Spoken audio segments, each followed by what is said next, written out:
Study IQ IAS, अब तैयारी हुई अफोर्डेबल। आई एम श्योर आप सब ने अपने घर के पास या मार्केट में या किसी पब्लिक प्लेस पे ऐसे एड्स देखे होंगे जहां पर अलग अलग पॉलिटिकल पार्टीज और उनके पर्सनालिटीज की फोटो छपी होती है, उनके होर्डिंग्स होते हैं, उनके बैनर होते हैं, उनका एडवर्टीजमेंट होता है। मैंने भी देखी है। कभी क्वेश्चन किया है आपने कि इन सब का खर्चा कौन उठा रहा है? आइए इस सेशन के माध्यम से जानते हैं कि एक्चुअली इन सब का खर्चा हम उठाते हैं। हम मतलब टैक्स पेयर्स जो एक्चुअली टैक्स पे कर रहे हैं। सेल्फ प्रमोशन जो इंडिया में पॉलिटिशियंस करते हैं वो पब्लिक मनी का यूज करके या टैक्स का पैसा यूज करके, जो जनता का टैक्स का पैसा है, एडवर्टीजमेंट्स के ऊपर अलग अलग एरियाज में होर्डिंग लगा के, बैनर्स लगा के करते हैं ताकि उनकी पॉपुलैरिटी बढ़ सके, अपनी खुद की पॉपुलैरिटी को बढ़ाने के लिए, ताकि इलेक्शंस में वो जीतें, ताकि उनका नाम बढ़े, ताकि उनकी पॉपुलैरिटी बढ़े, ताकि उनके लोग फॉलोअर्स बने। इसलिए इस पैसे का इस्तेमाल किया जाता है एडवर्टीजमेंट्स के अंदर, मीडिया मैनेजमेंट के अंदर, पब्लिक पॉलिसी, पब्लिक रिलेशंस के अंदर, ताकि जनता को अपने बारे में बता सके। और पैसा किसका लग रहा है? पैसा तो हम लोगों का लग रहा है। तो अभी फिलहाल ये न्यूज क्यों चल रही थी, कंट्रोवर्सी क्यों इरप्ट हुई? ये सवाल जनता हम हमेशा अपने मन में, अपने जहन में रखती तो है कि ये सब इतना खर्चा हो रहा है तो इसका खर्चा उठा कौन रहा है, किसकी जेब से जा रहा है ये पैसा। तो अभी लोकसभा के अंदर भारतीय जनता पार्टी ने एक बात कही जिससे पता चला 6,491 6,491 करोड़ रुपीस लगभग इतने पैसे एडवर्टीजमेंट के ऊपर गवर्नमेंट ने खर्चे हैं। अब ये तो बहुत ज्यादा शॉकिंग फिगर है, जिसमें से 3,260 3,260 पैसा एडवर्टीजमेंट्स पे गया, बाकी सब इलेक्ट्रॉनिक मीडिया, सोशल मीडिया पर 3,230 करोड़ रुपीस के करीब प्रिंट मीडिया के पास गया। मतलब मीडिया के ऊपर हजारों करोड़ों में पैसा खर्चा गया है। अब मैं किसी एक पर्टिकुलर पॉलिटिकल पार्टी को नहीं टारगेट कर रहा हूं, बिकॉज सारी पॉलिटिकल पार्टीज ऐसा करती हैं, चाहे स्टेट के अंदर गवर्नमेंट हो, चाहे सेंटर के अंदर गवर्नमेंट हो। भारत में सारे राजनीतिक दल ऐसा करते हैं। और मुझे पता है मैं ये सब बात बोलकर अलग अलग राजनीतिक दल की ईर्ष्या या क्रोध या गुस्सा अपनी तरफ आकर्षित करूंगा, अट्रैक्ट करूंगा। I will be attracting fierce anger from these political parties, but I will say this as it is. जो है वो सच हमें जानने की जरूरत है और जानना हमारा अधिकार है। तो किसी एक पॉलिटिकल पार्टी को मैं टारगेट नहीं कर रहा हूं। मैं बस ये कह रहा हूं कि अगर आप देखेंगे 150 करोड़ लोगों का ये देश, जहां पर आज भी पूरी तरह एजुकेशन, हेल्थ फैसिलिटी लोगों तक नहीं पहुंच पाई है, वहां पर इतना ज्यादा एडवर्टाइजमेंट्स के ऊपर खर्चा। मैंने अभी बीजेपी का एग्जांपल लिया, मैं कई सारे नॉन बीजेपी स्टेट गवर्नमेंट्स की बात करूं, वहां पर भी बहुत ज्यादा स्पेंडिंग की जाती है, पैसा खर्चा जाता है बड़े बड़े एड्स के ऊपर, होर्डिंग लगाने के ऊपर, पब्लिक एरियाज के अंदर एड्स लगाने के ऊपर, अखबारों के अंदर अखबार के आर्टिकल्स, बड़े बड़े लंबे चौड़े फ्रंट पेज के आर्टिकल्स होते हैं, एड्स होते हैं, जिनके लिए लाखों रुपए खर्चे जाते हैं डेली बेसिस पर एडवर्टाइजमेंट के ऊपर। अब जनता का पैसा ये है, ये पब्लिक का पैसा है, ईयर ऑन ईयर बेसिस पर पब्लिक का पैसा यहां पे लगाया जा रहा है। तो मैंने आपको बताया इतना ज्यादा, इतना मैसिव अमाउंट ऑफ मनी खर्चा जा रहा है। तो मैंने बोला कि एक पर्टिकुलर पॉलिटिकल पार्टी को टारगेट नहीं कर रहा हूं। अगर आप देखेंगे ये एक्सपेंडिचर, ये खर्चा पब्लिक वेलफेयर के लिए लगना चाहिए था, पर पब्लिक के फायदे के लिए ना लगकर ये पॉलिटिकल पार्टीज अपने इंटरेस्ट के लिए कर रही है। चाहे दिल्ली के अंदर अरविंद केजरीवाल जी के द्वारा देख लो। अब ये यूपीएससी के लिए एस्पेक्ट कैसे इंपॉर्टेंट है, एथिकल व्यू पॉइंट आप समझिए कि टैक्स का पैसा, टैक्स जब जनता देती है सरकार को, सरकार के साथ जनता का, पब्लिक का एक सोशल कॉन्ट्रैक्ट है। इसको कहा जाता है एक सोशल कॉन्ट्रैक्ट। सोशल कॉन्ट्रैक्ट का मतलब है कि हम सब लोग, 150 करोड़ लोग तो देश में सरकार चला नहीं सकते, हमारी इनडायरेक्ट डेमोक्रेसी है। मतलब हम सब लोग थोड़ी ना सरकार चलाते हैं, हम अपनी तरफ से कुछ अपने रिप्रेजेंटेटिव्स को चुनते हैं, हमारे एमपी, हमारे एमएलए, वो जो कि प्राइम मिनिस्टर, मिनिस्टर, अलग अलग पोस्ट संभालते हैं, ताकि हमारे देश में सरकार इफेक्टिवली एंड एफिशिएंटली वो रन कर सके। अब मुद्दे की बात यह है कि जहां पर ऐसा एक सोशल कॉन्ट्रैक्ट है, तो हम तो यही एक्सपेक्ट करेंगे, हमारी तो यही अपेक्षा रहेगी कि टैक्स का पैसा गवर्नमेंट जो है सही तरीके से सही जगह खर्चे, राइट। एक पर्टिकुलर पॉलिटिकल पार्टी सिर्फ अपने पॉलिटिशियंस को स्टार बनाने के लिए तो पैसा ना खर्चे ना, ये तो गलत है।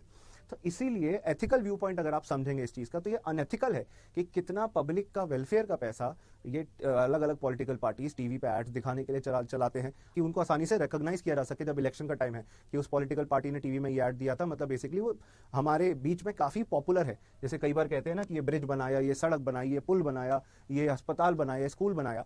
तो इन सब को बताने के लिए, पब्लिक तक इन्फॉर्म करने के लिए पॉलिटिकल पार्टीज जो हैं और पॉलिटिशियंस जो हैं वो मीडिया की हेल्प लेते हैं। अब nothing wrong in that, but जनता के टैक्स का पैसा है, then everything is wrong in that. तब जाकर मैं कह सकता हूं बिल्कुल गलत है। अब देखिए एक आरटीआई की जानकारी दूंगा। इस साल आरटीआई लगी थी तो पता चला कि दिल्ली गवर्नमेंट ने 488 लगभग 500 करोड़ रुपए एडवर्टाइजमेंट के ऊपर खर्चा है 2021-2022 फाइनेंशियल ईयर के दौरान। तो खुद को ही प्रमोट करने के लिए खर्चते रहोगे या जनता की भलाई के लिए भी कुछ खर्चोगे? तो मैंने बताया सारी पॉलिटिकल पार्टीज, चाहे स्टेट लेवल पे हो चाहे सेंट्रल लेवल पे हो, all of them are like this. सब के सब इस प्रकार मैसिव अमाउंट ऑफ एक्सपेंडिचर कर रहे हैं। अभी आप देखेंगे मार्च मंथ की बात है, दिल्ली गवर्नमेंट की ही मैं बात कर रहा हूं, 125 करोड़ रुपए एडवर्टाइजमेंट के ऊपर खर्चा है। खुद को प्रमोट करने के लिए पब्लिक मनी का इस्तेमाल किया गया है। अच्छा, अब सवाल एक और बनता है कि क्या इनसे कोई पब्लिक पर्पस पूरा हो रहा है। ठीक है, एड्स चल रहे हैं, मैं समझ गया, हो सकता है कि सरकार अवेयर करने की कोशिश कर रही है, जैसे बेटी बचाओ बेटी पढ़ाओ स्कीम के तहत सरकार लोगों को अवेयर कर सकती है कि बच्चे, अगर आपके फैमिली में कोई बच्ची पैदा होने वाली है तो उसको लायबिलिटी मत समझो, उसको बोझ मत समझो। ऐसे अवेयरनेस कैंपेन समझ भी आते हैं टीवी चैनल्स के ऊपर, नुक्कड़ नाटक के थ्रू, होर्डिंग्स, पोस्टर्स और अलग अलग ओपिनियन पोल्स जो सोशल मीडिया पे चलाए जाते हैं, सोशल मीडिया चैनल्स पे चलाए जाते हैं, वहां तो ये समझ आता है कि कोई ना कोई पब्लिक पर्पस पूरा हो रहा है। बाकी एरियाज में क्या, बाकी जगहों पे तो कोई एक्चुअल पब्लिक पर्पस पूरा नहीं हो रहा ना। तो इसीलिए बस मैं यही बात कहना चाहता हूं कि जहां पर पब्लिक पर्पस पूरा हो रहा है वहां पर ये फुल पेज एड जस्टिफाइड है, बट जहां पे सिर्फ चीफ मिनिस्टर का फेस, अपने पॉलिटिशियंस का चेहरा चमकाने की कोशिश करी जा रही है बोर्डिंग्स, होर्डिंग्स और पोस्टर्स लगा के, तो वहां पर टैक्स पेयर के फंड्स को आप पूरी तरह वेस्ट कर रहे हो। और ये होना नहीं चाहिए, रुकना चाहिए। हम सिटीजन्स को अवेयर होना होगा और सरकार को रोकना होगा, गवर्नमेंट्स को रोकना होगा। हम बेसिकली अवेयर नहीं है, हम बेसिकली रोकते नहीं है। हम आज भी कास्ट के बेसिस पे वोट देते हैं, रिलीजन के बेसिस पे वोट देते हैं, या उन लोगों को वोट देते हैं जो हमें ज्यादा से ज्यादा बेनिफिट प्रोवाइड करने की, फ्रीबीज देने की कोशिश करेंगे, ना कि उन लोगों को वोट करते हैं जो हमारे लिए डेवलपमेंट और ग्रोथ के लिए बहुत ज्यादा इंपॉर्टेंट हो सकते हैं, रेलेवेंट हो सकते हैं। अक्रॉस द बोर्ड सारी पॉलिटिकल पार्टीज जो ये कर रही हैं उन्हें रोकना चाहिए और पब्लिक को ही इसके लिए आवाज उठानी होगी, क्योंकि आपका जो जायज टैक्स का पैसा है वो ऐसे चीजों के अंदर जाया जा रहा है। अब आज की भी बात नहीं है, चाहे आप इंदिरा गांधी जी की बात कर लो, चाहे आप राजीव गांधी जी की बात कर लो, चाहे वाजपेयी जी की बात कर लो, चाहे आप अभी मोदी जी की बात कर लो, सबके दौरान from north to south, from east to west, पूरे इंडिया में किसी पॉलिटिकल पार्टी, किसी पॉलिटिशियन ने लाइन नहीं ड्रॉ करी, एक लक्ष्मण रेखा नहीं बनाई कि नहीं मैं ये काम नहीं करूंगा। सबने ऐसा किया है, सबने पब्लिक का पैसा इस्तेमाल किया है। और टू बी वेरी ऑनेस्ट, और आपके साथ मैं बहुत पारदर्शी होकर बोल रहा हूं, that these advertisements are not fulfilling any public purpose. इनसे जनता की भलाई थोड़ी ना हो रही है। हाँ, कोविड-19 पैंडेमिक के दौरान बहुत ज्यादा पब्लिक कैंपेन्स चलाए, हेल्थ एडवर्टाइजमेंट चलाए, वो अच्छा था। बट आप कोविड सर्टिफिकेट इशू कर रहे हो और उसके अंदर अपनी फोटो लगा दे रहे हो, मिनिस्टर या प्राइम मिनिस्टर की फोटो लगा दे रहे हो, वो तो गलत है ना। वो तो पब्लिक रिसोर्स का आप मिसयूज कर रहे हो, पब्लिक रिसोर्सेज का मिसयूज कर रहे हो प्राइवेट वेलफेयर के लिए, पॉलिटिकल पार्टीज और उनके पॉलिटिशियंस के वेलफेयर के लिए। तो जहां तक आप अवेयरनेस के लिए कैंपेन चलाते हो, जैसे स्वच्छ भारत मिशन के तहत चलता है कि आपको ओपन डेफिकेशन, खुले में शौचालय नहीं जाना चाहिए, वहां तक समझ आता है। पर अगर पब्लिक का पैसा पॉलिटिशियंस अपनी पॉपुलैरिटी के लिए खर्चते हैं तो वहां पर ये अनएथिकल एंड बेनल हो जाता है, अनएथिकल हो जाता है, बल्कि ऐसा पैसा गलत जगह लगता है, ऐसा पैसा गलत तरीके से इस्तेमाल होता है, बल्कि नहीं होना चाहिए। अगला क्वेश्चन हमारा ये उठता है कि इलेक्शन कमीशन ऑफ इंडिया इसे रोकती क्यों नहीं है। इलेक्शन कमीशन ऑफ इंडिया तो इंडिया में फ्री एंड फेयर इलेक्शंस कराने का काम करती है ना। आर्टिकल 324 ने इनको ये रिस्पॉन्सिबिलिटी, ये ड्यूटी दी है कि इंडिया में इलेक्शंस का superintendence, direction, control election commission of India संभालेगी, ये कॉन्स्टिट्यूशनल बॉडी संभालेगी। तो टू बी वेरी फेयर, मैं अगर आपको बोलूं, इलेक्शन कमीशन ऑफ इंडिया को कई बार एक टूथलेस टाइगर कहा जाता है कि वो पॉलिटिक्स में ये ऐसी शेडी चीजों को रोक नहीं पाते हैं, इसलिए ये उस शेर की तरह जिसके दांत ही नहीं है, उस शेर की तरह जो काटेगा तो किसी को जरूरी नहीं है चोट भी लगे, टूथलेस टाइगर है। तो इसीलिए इलेक्शन कमीशन ऑफ इंडिया को क्रिटिसाइज भी किया जाता है। Election commission of India model code of conduct लगाता है। एक बार मॉडल कोड ऑफ कंडक्ट जब लग जाता है तो ये एड्स रुक जाते हैं, पर तब तक जो पैसा सरकार खर्च चुकी होती है उनके लिए उनको अकाउंटेबल कौन बनाएगा, उनके लिए गवर्नमेंट्स को लायबल कौन बनाएगा। वो हमारा पैसा इस्तेमाल कर रही है खुद के इलेक्शन में जीतने के प्रोस्पेक्ट्स को इंप्रूव करने के लिए। तो अल्टीमेटली हमारा पैसा यूज हो रहा है। इलेक्शन के दौरान इलेक्शन कमीशन ऑफ इंडिया ने स्टॉप कर दिया, बट उससे पहले कौन रोकेगा। तो आप और मेरी जैसी जनता को अवेयर होना होगा ताकि ऐसी चीजें ना हो। कोई भी गवर्नमेंट किसी भी पॉलिटिकल पार्टी की ऐसे किसी भी तरीके से टैक्स के पैसे का मिसयूज ना करे और अल्टीमेटली अपने लीडर्स को पॉपुलर बनाने की कोशिश ना करे। ना अब स्टेट गवर्नमेंट्स कैसे जस्टिफाई करेंगे कि इतना ज्यादा एडवर्टाइजमेंट का उन्होंने बजट क्रिएट कर रखा है। जस्टिफिकेशन के लिए कुछ है नहीं।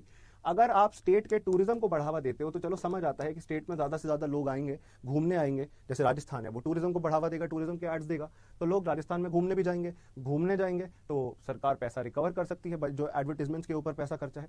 बट सिर्फ और सिर्फ पॉपुलैरिटी को बढ़ावा देने के लिए अगर एडवर्टाइजमेंट दिए जाएंगे, then who will bear the cost. कौन होगा जो ये खर्चा उठाएगा? सबसे बड़ा सवाल यही है। और सबसे बड़ा क्वेश्चन ये होने की वजह से अब हमें यही सोल्यूशन फाइंड आउट करना है कि इस तरीके के एडवर्टाइजमेंट्स कम से कम हो, पब्लिक का पैसा जस्टिफाइड तरीके से खर्चा जाए और अपने सिर्फ अचीवमेंट्स को बड़े बड़े एडवर्टाइजमेंट्स, होर्डिंग कैंपेन्स के थ्रू दिखाया ना जाए, शो ऑफ नहीं किया जाए पॉलिटिकल पार्टीज के द्वारा। बाय द वे, ये कोई गारंटी भी नहीं है सक्सेस का कि आपने अच्छे खासे पैसे खर्च दिए एड्स के ऊपर तो आपका इलेक्शन जीतना ही तय है, ऐसा नहीं होता। इट डज हेल्प, कुछ हद तक लोगों को अवेयरनेस मिलती है इससे, पर हजारों करोड़ रुपए खर्चने के बाद भी गारंटी नहीं होती कि पॉलिटिकल पार्टी अपनी पॉपुलैरिटी बढ़ा पाएंगे, कि पॉपुलर हो पाएंगे political party. It doesn't guarantee. तो बस मैं यही बात समझाने की कोशिश कर रहा हूं कि जैसे इंडिया ने पहले भी देखा है, इमरजेंसी तक को जस्टिफाई किया था गवर्नमेंट ने एक टाइम पर कि इमरजेंसी अगर हमारे देश में लगी थी तो वो सही है, गवर्नमेंट ने एक टाइम पर उस तक को जस्टिफाई किया था, बट इसका कोई फायदा नहीं है। अगर आप देखेंगे गारंटी तो फिर भी नहीं है कि आप चुनाव जीतेंगे ही जीतेंगे।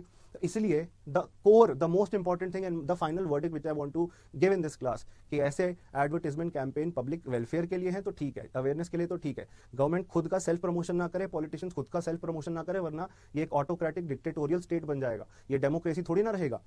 हमें कोशिश ये करनी है कि ज्यादा से ज्यादा लोगों को एजुकेट अवेयर करने के लिए हम ये एडवर्टाइजमेंट्स को चलाएं, हम इन पब्लिक कैंपेन्स को चलाएं, ताकि लोग इनके साथ अवेयर हो सके, ना कि सिर्फ पॉलिटिशियंस अपने आप को पॉपुलर करने के लिए कैंपेन्स चला रहे हैं। तो in reality it is unethical to give such advertisements, और कोशिश करनी चाहिए कि ज्यादा से ज्यादा पब्लिक वेलफेयर के ऊपर पैसा खर्चे सरकार और पब्लिक का वेलफेयर क्रिएट करे। Thank you for watching this session. शुक्रिया सेशन को देखने का। आपका क्या ओपिनियन है, क्या कंट्रोल करना चाहिए सरकारों के ऊपर, सेंट्रल लेवल पर, स्टेट लेवल पर, किसी भी पॉलिटिकल पार्टी गवर्नमेंट हो, ऐसे एड्स के ऊपर पैसे जो खर्चे जाते हैं इन सबको क्या कंट्रोल करना चाहिए, यस और नो? जरूर बताइएगा कमेंट बॉक्स में। कैसा लगा सेशन ये भी बताइएगा। थैंक यू, गुड लक, जय हिंद, जय भारत।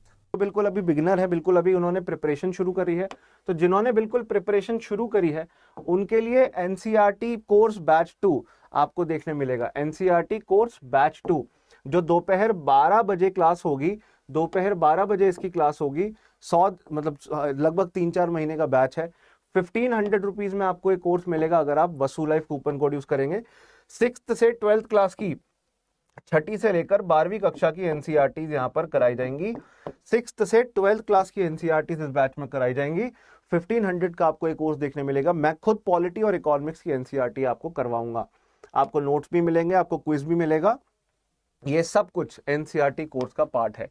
अगर आप 2023 प्रीलिम्स में अपीयर कर रहे हो तो success in prelims plus course आपका एक क्रैश कोर्स है, 3 महीने का है, जिसमें आपको 75 इंपॉर्टेंट क्लासेस देखने मिलेंगे, जिनसे क्वेश्चंस प्रीलिम्स में नॉर्मली निकलते हैं। मतलब क्वेश्चंस जो प्रीलिम्स में आते हैं उन्हीं टॉपिक्स को क्लास में पढ़ाया जाएगा, और पॉसिबिलिटी रहेगी कि इससे आपका 60-70% हम प्रीलिम्स का पेपर गेज कर पाएं कि कहाँ से क्वेश्चंस बनते हैं और आपको पढ़ा पाएं।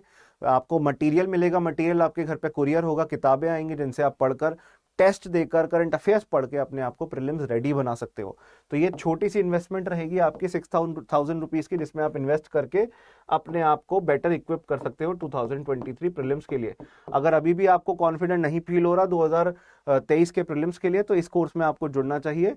6000 रुपीज का ये success in prelims plus SIP plus course है, ये studiiq.com पर मिल जाएगा। थर्ड, अगर आप 2024 की तैयारी कर रहे हो तो 6 PM शाम को आपके लिए pre cum mains foundation batch है, जिसमें प्रीलिम्स और मेंस दोनों की तैयारी कराई जाएगी। मैं खुद गवर्नेंस, एथिक्स, इंटरनल सिक्योरिटी जैसे टॉपिक्स पढ़ाऊंगा इस बैच में आपको। तो ये बैच आपको देखने मिलेगा, फाउंडेशन बैच 10। वैसे 24,000 का देखने मिल रहा है, पर जब आप एडमिशन लेने आएंगे तो आपको डिस्काउंट मिल सकता है जब आप वसू लाइफ कूपन कोड, अगेन हर चीज के लिए वसू लाइफ कूपन कोड यूज करना है। तो मैं आपके सामने आपको अप्लाई करके दिखा रहा हूँ। वसू लाइफ कूपन कोड अप्लाई करके जो 24,000 का कोर्स देखने मिल रहा था वो 18,999 का हो जाएगा, 18,999 का। तो ये सारे कोर्सेज का आप फायदा ले सकते हैं। Thank you for watching this session. आप मेरे साथ कनेक्ट हो सकते हैं मेरे टेलीग्राम चैनल पर वसु कटारा स्टडी IQ। आप मेरे साथ मेरी जीमेल ID vasu.katara@studiiq.com पे भी कनेक्ट हो सकते हैं। और जरूर UPSC प्रिपरेशन से जुड़ी हुई कोई भी इंफॉर्मेशन अगर आप चाहते हैं आप मुझसे पूछ सकते हैं मेरे इन सोशल मीडिया हैंडल्स पे मुझसे कनेक्ट होकर। तो जरूर कनेक्ट होना। Vasu Katara study IQ Telegram पे सर्च करोगे, अचीव UPSC नाम से ग्रुप देखने मिलेगा। और achieve UPSC, that is what I want you all to do, ताकि आप सब लोग सिलेक्ट हो सके, IAS IPS IRS बन सके। मैं आपकी हेल्प करूंगा आपको बेटर प्रिपेयर करने में, आपको एक बेटर अवेयर स्टूडेंट बनाने में और सिलेक्शन की तरफ ले जाने में। तो आप मुझसे कनेक्ट हो सकते हैं एंड डेफिनेटली आपको कनेक्ट होना चाहिए। स्टडी IQ IAS, अब तैयारी हुई अफोर्डेबल।